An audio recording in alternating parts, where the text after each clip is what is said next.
Uccide l'ex fidanzata e si toglie la vita. La tragedia a Campo Nogara nel Veneziano. La vittima Tania Terrin, 39 anni, sarebbe stata strangolata la sera di Ferragosto dall'ex compagno Dino Keber di 43. L'uomo si è impiccato nella sua casa di Dolo. Indagini in corso, i vicini di casa riferiscono di una storia violenta. Tania viveva nel terrore, dicono l'uomo era già stato ammonito dalla questura. 4 mesi fa aveva tentato di soffocarla. 21enne aggredito e picchiato a Barcellona, aperta un'inchiesta per risalire a movente responsabili, presentata una denuncia, parlano i compagni di quella maledetta notte. Ci sarebbe la diffusione di alcuni video in rete alla base della violenta aggressione di una 12enne di Vigonza per mano di 2 coetanee. La giovane è finita in pronto soccorso, indagano i carabinieri. Federobe Onigo in lutto per la scomparsa del parroco Don Lino Bertollo, vittima di un incidente stradale ieri sulla Feltrina. Originario di Casoni di Mussolente, era stato parroco anche nella provincia di Padova e Venezia. Furto nel pomeriggio di Ferragosto in una caffetteria di Fontaniva. Un gruppo di 15 persone, 2 donne adulte e bambini, hanno rubato bibite e profumi mentre il locale era aperto. Ascolti, estate record per Media Nord-Est. A luglio oltre 1 milione di telespettatori sintonizzati sulle nostre emittenti. Antenna 3 si conferma prima televisione locale d'Italia con 475.000 ascoltatori. Manuel Bortuzzo, la carrozzina dell'atleta paralimpico distrutta dopo il volo, lo sfogo inaccettabile, sono le nostre gambe, la nostra libertà. Buonasera e benvenuti all'edizione del Veneto dei telegiornali di Antenna 3. Tra poco daremo ampio spazio a quanto accaduto a Campo Nogara con, come avete sentito nei titoli, l'uccisione dell'ex fidanzata da parte di un uomo che poi si è tolto la vita nella sua casa di Dolo. Ora però iniziamo il telegiornale con la violenza subita da 2 giovani trevigiani a Barcellona. Restano stabili nella loro gravità le condizioni di Nicola Maggiotto, ricoverato nell'ospedale della città spagnola. Intanto sono rientrati gli amici che avevano condiviso quella che doveva essere una vacanza spensierata di 8 ventenni italiani e che per questo sarebbero stati aggrediti da una quindicina di giovani spagnoli di seconda generazione. Inizialmente sembravano anche molto, come si può dire, amichevoli comunque. Dopo una certa hanno scoperto, ci ha chiesto dove eravamo, gli ha detto che eravamo italiani e hanno cambiato comunque il modo di guardarci. Sta emergendo questo movente per l'aggressione di Barcellona ai giovani ventenni asolani Nicola Maggiotto e Giuseppe Siben, con il primo ricoverato all'ospedale della città spagnola in terapia intensiva in coma farmacologico dopo aver subito un forte colpo alla nuca, mentre il secondo è rientrato da poco con un forte trauma allo zigomo sinistro dopo aver ricevuto un pugno in piena faccia. A raccontare l'accaduto Alessandro Beltrame, il più lucido dei 3 amici, perché leggermente più distante dei 2 aggrediti mercoledì scorso all'uscita di una discoteca. Siamo usciti da questo locale, eravamo in 8, solo che in 5 erano partiti prima per chiamare un taxi. Fuori questa discoteca c'è una gradinata e salendo questa gradinata noi abbiamo incontrato una decina, quindicina di ragazzi all'incirca, adesso non mi ricordo molto bene quanti fossero. Successivamente io sono andato avanti con uno di questi ragazzi e ho lasciato dietro Giuseppe e Nicola. Finché non mi sono girato ho visto Nicola che stava litigando con questi ragazzi. Una circostanza che Giuseppe Siben, ancora dolorante per il pugno ricevuto, racconta così. Nel momento in cui stavo parlando con quest'altro ragazzo, non mi ricordo assolutamente di cosa, le facce, niente, sarà per il trauma penso. Mi sono girato un secondo, mi sono rigirato e Nicola stava facendo una rissa con un ragazzo. È arrivato un ragazzo da dietro e l'ha colpito qui dietro la nuca, fortissimo, ho visto proprio una gran botta. Un cattiveria insomma. Sì, proprio per far male secondo me, proprio solo per far male, non aveva altro obiettivo. A quel punto hai reagito? A quel punto non ci ho più visto e mi sono buttato per difendere Nicola, ma alla fine sono arrivati in 5-6 anche contro di me e mi hanno buttato a terra e ci hanno preso a calci tutti e 2 alla fine. Quindi ho pensato, non ha senso che intervengo anch'io, il massimo che ho fatto è stato cercare di fermare la situazione, parlando sempre in inglese dicevo stop, andate via. E sì, perché ho visto che la situazione stava generando, anche perché ha iniziato a tirargli calci finché erano per terra. A quel punto i giovani aggressori si dileguano nella notte, mentre Alessandro presta i primi soccorsi agli amici. Ho messo subito Nicola in sicurezza, dopo ho visto che Giuseppe mi dava cenni, mi rispondeva e tutto, quindi ho dato più importanza a Nicola. Poi l'arrivo dei soccorsi, il ricovero dei feriti e la raccolta da parte della polizia spagnola delle testimonianze. Mi ricordo che alcuni erano spagnoli e altri erano marocchini, questo mi ricordo. Ora saranno le telecamere di sorveglianza a dare un volto agli aggressori per una vicenda che ha segnato profondamente i protagonisti. Veramente dice impossibile che ti succeda. dal vivo, insomma, è tutta un'altra storia, fa veramente paura e impressione. Mi sembra grande da dire, però sta generazione è nata, secondo me. Una vicenda che ha scosso anche tutta la comunità di Casella d'Asolo, che si riunirà in preghiera per Nicola. Mercoledì sera ai campi da rugby di Asolo ci sarà una fiaccolata appunto per Nicola, per unirsi tutti insieme e pregare per lui. Sul 21enne aggredito a Barcellona è stata aperta un'inchiesta per risalire al movente dell'aggressione e identificare i responsabili. La famiglia ha presentato denuncia. Sono ore cruciali queste sul fronte delle indagini. La polizia spagnola sta passando al settaccio le telecamere di videosorveglianza della zona dove è avvenuto il pestaggio di Nicola Maggiotto e dell'amico. Saranno fondamentali le immagini per chiarire la dinamica e individuare gli aggressori. Non solo, ma si sta scavando per accertare il movente che avrebbe scatenato la furia del branco. Il Consolato Generale d'Italia a Barcellona sta seguendo con la massima attenzione le condizioni di Nicola, mantenendo contatti costanti con la famiglia del giovane, giunta a Barcellona e con la struttura sanitaria che lo ha in cura. Mentre fonti del Ministero degli Esteri sottolineano che la dinamica dell'accaduto non è al momento ancora pienamente chiarita. La famiglia del 21enne ha presentato denuncia alla polizia. Gli investigatori di Barcellona non forniscono informazioni sulla dinamica della rissa, oggetto di segreto istruttorio, né sulla nazionalità delle persone coinvolte per le leggi di protezione della privacy. Nicola rimane in coma farmacologico, accanto a lui i genitori giunti ad Asolo appena saputo quanto accaduto. Un fatto grave che riaccende i riflettori su un'altra tragedia, quella avvenuta nel 2017 sempre a Barcellona. Quella volta fu picchiato ed ucciso Niccolò Ciatti, 22 anni, di Scandicci a Firenze. Ad intervenire il papà della giovane vittima. Quello che è successo a Niccolò ce l'abbiamo sempre davanti e fa pensare che purtroppo c'è sempre tanta violenza assurda tra ragazzi. Mi auguro che Nicola riesca tranquillamente a uscirne e a riprendere la sua vita, ma mi auguro anche che la giustizia spagnola questa volta, rispetto a quello che ha fatto a noi, funzioni in maniera adeguata e corretta. Reazioni su quanto accaduto anche dal mondo politico. Vedremo le indagini che ci saranno nelle prossime ore, nei prossimi giorni. Sicuramente non ci sarebbe da sorprendersi se nei prossimi giorni, nelle prossime settimane, un odio tra paesi europei, tra popolazioni di paesi europei possa essere amplificato, ancora di più triste in un paese come la Spagna, che ormai abbiamo sempre considerato ormai fratelli, cugini, perché stiamo tornando ai nazionalismi. Basta vedere insomma i sondaggi, l'AfD in Germania è data al 42% in Sassonia, iniziamo a tornare ad odiarci tra nazioni europee. Se saranno confermate le responsabilità e le motivazioni riportate, rappresenterebbe un fatto gravissimo e inaccettabile, tuona il deputato della Lega Giulio Centenaro, che aggiunge: non possiamo accettare che la violenza diventi normale, non esistono giustificazioni per un'aggressione e nessuno deve avere paura per la propria nazionalità, per le proprie idee o semplicemente per essere se stesso. Allora parliamo della tragedia di Campo Nogara. Un uomo di 43 anni avrebbe strangolato la sera di Ferragosto l'ex compagna di 39. L'uomo si è poi tolto la vita nella sua abitazione di Dolo. A me ha colpito, ma vabbè, all'inizio sono tutti carini e buoni e poi mi ha detto me lo ritrovo spesso qui sotto. Quindi, vabbè, no, lei aveva paura. Tragedia. Io sono sconvolta. Tania Terrin viveva nella paura. A raccontarlo è una vicina di casa ancora sotto shock per la morte della 39enne originaria di Vigonovo, dove tuttora vive la mamma, trovata nella sua abitazione di via Venezia a Campo Nogara, dove si era trasferita da qualche tempo. L'ex compagno Dino Keber, di 43 anni, l'avrebbe strangolata sabato sera, poi si sarebbe tolto la vita impiccandosi una volta rientrato nella sua abitazione di Dolo. Sarebbe accaduto intorno alle 23, ma sembra che nessuno dei vicini abbia sentito nulla. Io sono stata a casa tutto il sacrosanto giorno, sabato, tutto il giorno, notte inclusa, e non ho sentito niente. Io sicuramente non ho aperto. O è entrato con qualcuno o gli ha aperto lei.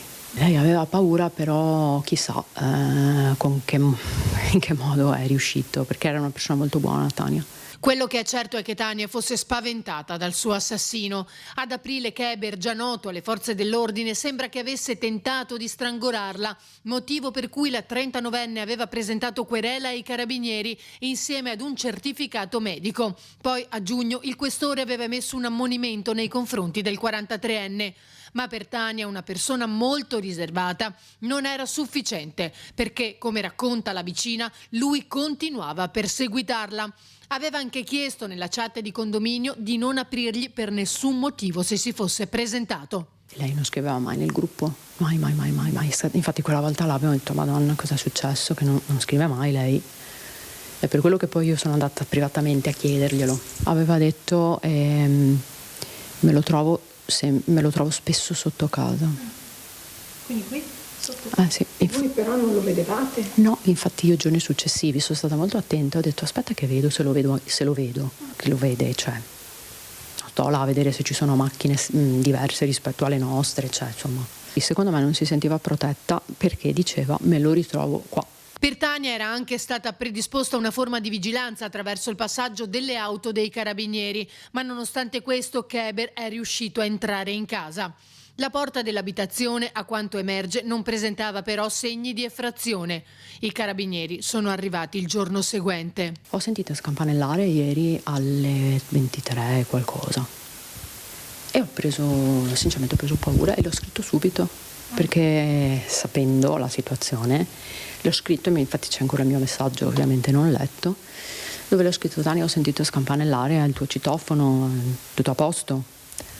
Chiaramente non ho lettura, non ho niente, perché all'ultimo accesso sabato precedente, poi ho percepito che c'erano già i carabinieri, quindi io non sono, erano loro che scampanellavano per farsi aprire. Ora gli investigatori sono al lavoro per ricostruire le ultime ore di vita della donna e chiarire la dinamica dell'omicidio.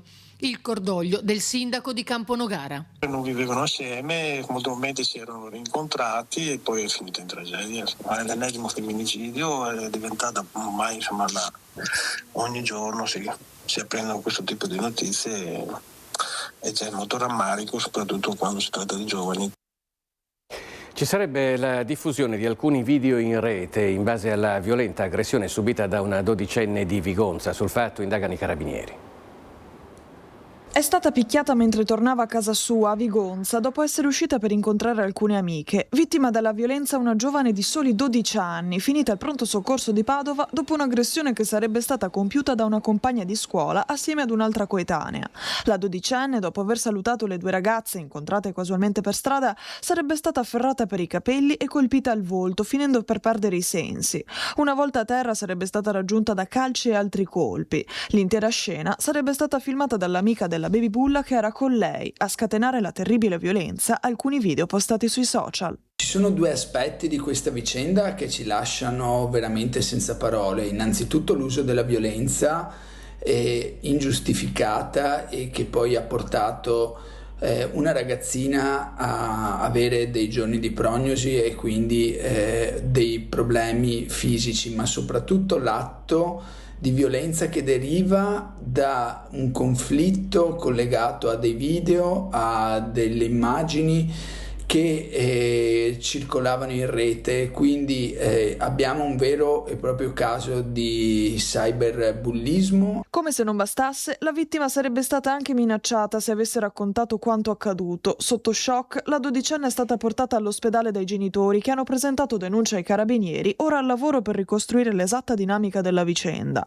Un grave episodio che il sindaco Boscaro condanna fermamente, ma che allo stesso tempo non fermerà il lavoro dell'amministrazione su questo fronte. Continueremo come comune a investire nella formazione per rendere sempre più rari questi episodi che comunque richiedono il supporto e la presenza importante delle famiglie, perché dei ragazzini di 12-13 anni non hanno ancora la maturità e gli strumenti per poter gestire autonomamente i social media e quindi noi abbiamo sempre aderito ai progetti di legge, alle proposte che sono arrivati anche dal Presidente del Veneto per vietare i social sotto una certa età, o ai 14 o ai 16 anni addirittura.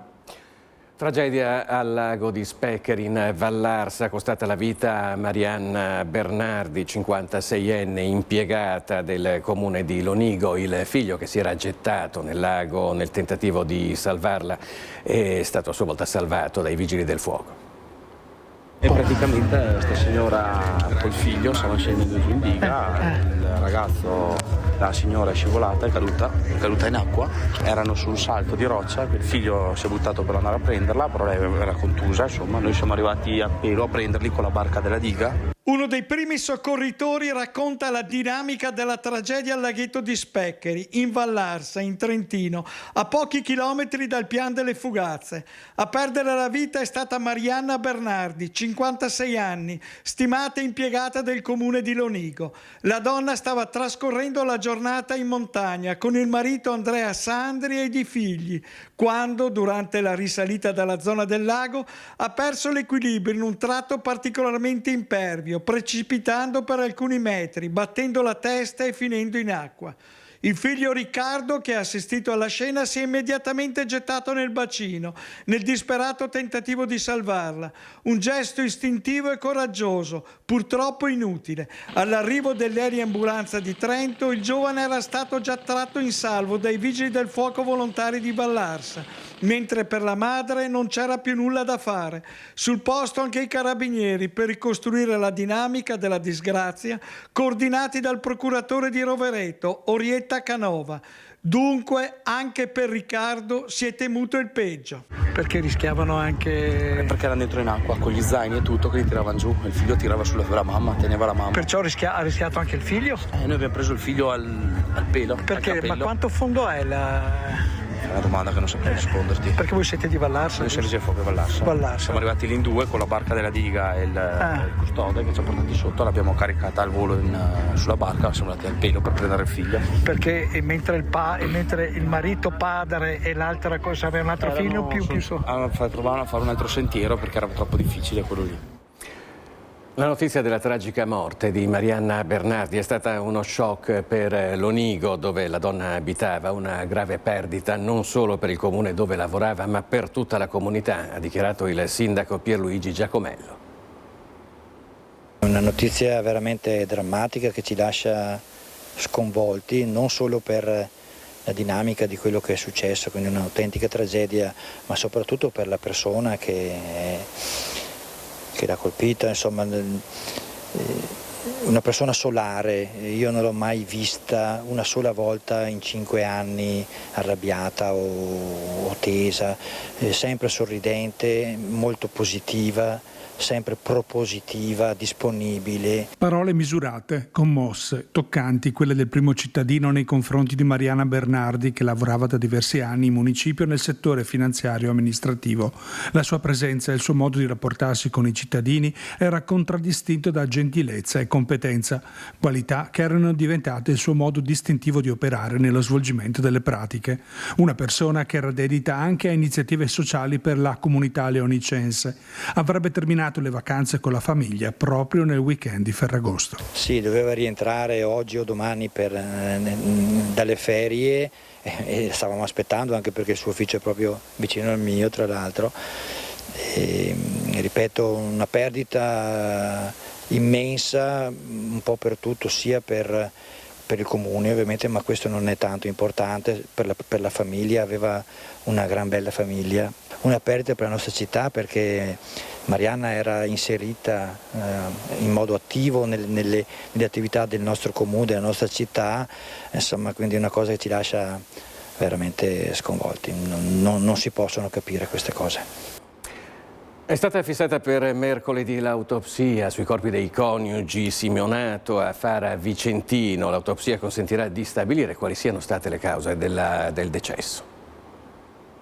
Sarà mercoledì 19 agosto l'autopsia sui corpi di Lanfranco Simonato, 71 anni, e Gianna Cunico, 66 anni, i coniugi ritrovati morti all'interno della loro abitazione in via Stadio, a Fara Vicentino. Un giorno decisivo per capire cosa sia realmente accaduto alla coppia. A lasciare attoniti non solo le circostanze della morte, ma soprattutto la posizione dei corpi al momento del ritrovamento. Lei sull'uscio all'ingresso e lui in bagno, entrambi parzialmente svestiti e già in avanzato stato di decomposizione, ma senza segni di violenza. I vicini, ovvero i fratelli di Lanfranco, non avevano notato nulla di particolare nei giorni precedenti alla tragica scoperta, ma stando alle prime testimonianze, i rapporti tra Lanfranco e i fratelli di lui si erano ormai raffreddati, si parlavano molto poco. Da 3 mesi la figlia della coppia era andata via di casa e a dare l'allarme sarebbe stata la sorella di Gianna, che non riusciva più a contattarli. L'esame autoptico dovrebbe finalmente fare luce sulle vere cause del decesso. Pedrobba in lutto per l'improvvisa scomparsa del parroco Don Lino Bertollo, vittima di un incidente stradale ieri pomeriggio sulla Feltrina. Siamo distrutti perché... È andato meglio, ho perso 2 fratelli. 2? È il papà della ragazza là a gennaio e adesso lui. Tutti e 2 più o meno problemi cardiaci, sì, siamo molto scossi. Sì. Don Lino era buono, aveva tanti progetti, era amato e amava. Ecco. La commozione del fratello Fulvio, arrivato con la moglie Ivana alla chiesa di Santa Maria Immacolata e San Zenone di Onigo, rispecchia il cordoglio di tutta la comunità di Spresiano per l'improvvisa scomparsa di Don Lino Bertollo. Non dico niente perché non mi viene da piangere. Originario di Casoni di Mussolente, Don Lino ha perso la vita uscendo di strada mentre percorreva in auto la Feltrina tra le province di Treviso e Belluno, probabilmente a causa di un malore. Aveva 66 anni. Il suo segreto, secondo me, era che riusciva ad essere un amico di tutti. Il sorriso, la pacca sulla spalla, la battuta pronta, era di una simpatia unica e con questo conquistava anche i nostri giovani. Prima di arrivare a Pederobba e Onigo, Don Lino era stato parroco nel Padovano e nel Veneziano, ad Abbazia Pisani, in comune di Villa del Conte e quindi a Scorzè, prima a Peseggia, poi a Gardigiano. Io insistevo tanto con lui che si prendesse qualche giorno di vacanza, però da quando è arrivato qua è sempre stato instancabile, ha fatto campi scuola con noi ragazzi e quindi ogni tanto ci scherzavo, gli dicevo dai, vai 2 o 3 giorni in montagna, perché alla fine i preti sono di tutti ma sono di nessuno e quindi sì, e lui mi aveva appena promesso poco prima di morire che sarebbe andato prossima settimana, qualche giorno in vacanza. Federico Dalbello è un giovane consigliere comunale di Pederobba, impegnato anche con l'Azione Cattolica Ragazzi, e lui a portare la fotografia di Don Lino davanti all'altare della chiesa di Onigo, dove alle 10 di giovedì si celebreranno i funerali. L'ultimo saluto a un parroco che era una presenza fondamentale per la comunità. Oggi la sua scomparsa ha lasciato un vuoto profondo. Era sempre presente, lui non tralasciava nulla e nessuno. E in tanti ci chiedevamo dove trovasse la forza per andare avanti, però era lui la chiesa, era la sua passione, la sua comunità e lui voleva rimanere vicino a tutti. Come si va avanti adesso senza una figura come Don Lino? Adesso siamo attoniti e smarriti, sembrano parole fatte ma è l'atto di fatto, per cui niente, al momento siamo persi e con la preghiera ci stringiamo attorno alla famiglia di Don Lino e alla sua figura. Furto nel pomeriggio di Ferragosto in una caffetteria di San Giorgio in Brenta, Fontaniva. Un gruppo di 15 persone, 2 donne adulte e tutti gli altri bambini hanno rubato bibite e profumi mentre il locale era aperto sotto gli occhi dell'impotente commessa. Noi siamo tanto demotivate perché già il lavoro è quello che è e sinceramente pensare che ci priviamo di fare magari un Ferragosto con gli amici o in famiglia per poi al di là di tutto è andata anche bene, cioè quello che a me più che altro mi preoccupa è che potevano anche farle del male. Se qualcuno ha visto qualcosa che parlasse. Cerca testimoni, immagini, video. È l'appello disperato di Angela Di Maggio che da un anno gestisce questa caffetteria di San Giorgio in Brenta a Fontaniva. Il furto nel tardo pomeriggio di Ferragosto. Al bancone c'era una giovane dipendente che stava servendo un caffè a una donna entrata pochi minuti prima con un bambino, una vedetta forse, e si è ritrovata una quindicina di persone, 2 o 3 donne adulti e tanti bambini, sembra si trattasse di nomadi, che in pochi attimi hanno rubato bibite, birre e alcuni profumatori. Inutili le sue grida con la richiesta che la merce venisse pagata. Un episodio che Angela Di Maggio ha raccontato sui social e denunciato ai carabinieri. Una zona tranquilla che da qualche tempo non lo è più tanto da farle venire voglia di chiudere tutto. Sono impegnati nelle indagini anche gli agenti della polizia locale che hanno individuato una trentina di fotogrammi con furgoni e auto compatibili con quelli descritti. Intanto restano l'amarezza e il danno, circa 250 euro. Nuovo record di ascolti per Media Nord-Est. A luglio oltre 1 milione di telespettatori si sono sintonizzati sulle nostre emittenti. Antenna 3 si conferma la prima televisione locale d'Italia con 475.000 ascoltatori. Il gruppo Media Nord-Est è primo per ascolti medi. È un'estate da record per le televisioni del gruppo Media Nord-Est, che anche a luglio hanno confermato uno straordinario successo di pubblico e la leadership assoluta in Italia. Media Nord-Est è primo network per ascolto medio certificato Auditel tra tutte le più importanti emittenti locali del paese, registrando anche oltre 1 milione di spettatori ogni giorno. Primo network con Antenna 3, sempre prima televisione locale d'Italia per ascolto medio, e che a luglio è stata scelta ogni giorno da oltre 475.000 telespettatori. Qui è già festa in bacino San Marco, come potete vedere alle nostre spalle le centinaia. Anche in questa estate 2026 la nostra informazione ha continuato a raccontare i fatti del territorio, la cronaca quotidiana e i grandi eventi come per la festa del Redentore, entrata grazie a Media Nord-Est nelle case di centinaia di migliaia di persone. Questa è la forza di un grande gruppo con le sue 5 emittenti: Antenna 3, Rete Veneta, Tele Nord-Est, TV12, Tele 4. I dati certificati Auditel parlano chiaro. Media Nord-Est è al primo posto per ascolto medio, seguita dalla lombarda Mediapason, realtà partecipata per il 20% sempre da Media Nord-Est. Terzo il gruppo di Telenorba. Antenna 3 con 475.000 telespettatori cresce ulteriormente, macinando un nuovo primato e staccando nettamente la concorrenza. La cronaca, l'attualità, la politica. A Nord-Est oltre 1 milione di persone ci sceglie ogni giorno, anche in estate, anche dai luoghi di villeggiatura, un legame indissolubile che non va in vacanza e che anzi, grazie a voi, si rinsalda ogni giorno.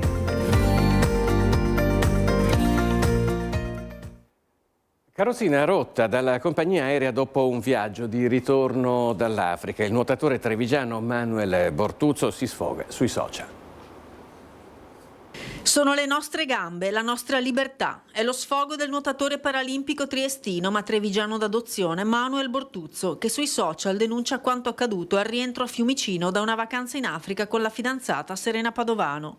La carrozzina del campione paralimpico, imbarcata nella stiva dell'aereo, gli è stata riconsegnata danneggiata e inutilizzabile. Bortuzzo ha mostrato le condizioni della sedia a rotelle prima nelle storie e poi in un post sui social, spiegando di aver ricevuto numerose segnalazioni da persone con disabilità alle quali sarebbe accaduto lo stesso. Non è accettabile che nel 2026 vengano trattate con tale superficialità, scrive, chiedendosi cosa sarebbe successo se la carrozzina fosse stata distrutta all'andata, lasciandolo senza autonomia per tutta la vacanza. Bortuzzo sottolinea poi di essere un ragazzo fortunato perché può contare su un'altra carrozzina, ma chiede che l'episodio non passi inosservato. Per chi non ha alternative, dice, un danno del genere significa perdere improvvisamente la propria autonomia. Ricordiamo che l'atleta era rimasto vittima di una drammatica sparatoria la notte tra il 2 e il 3 febbraio 2019 a Roma, nel quartiere dell'Axa. Il giovane nuotatore era stato colpito da un proiettile vagante a causa di uno scambio di persona, riportando una lesione spinale profonda che lo ha costretto sulla sedia a rotelle. Era questo l'ultimo servizio di questa edizione del telegiornale del Veneto di Antenna 3. Grazie per averci seguito, arrivederci.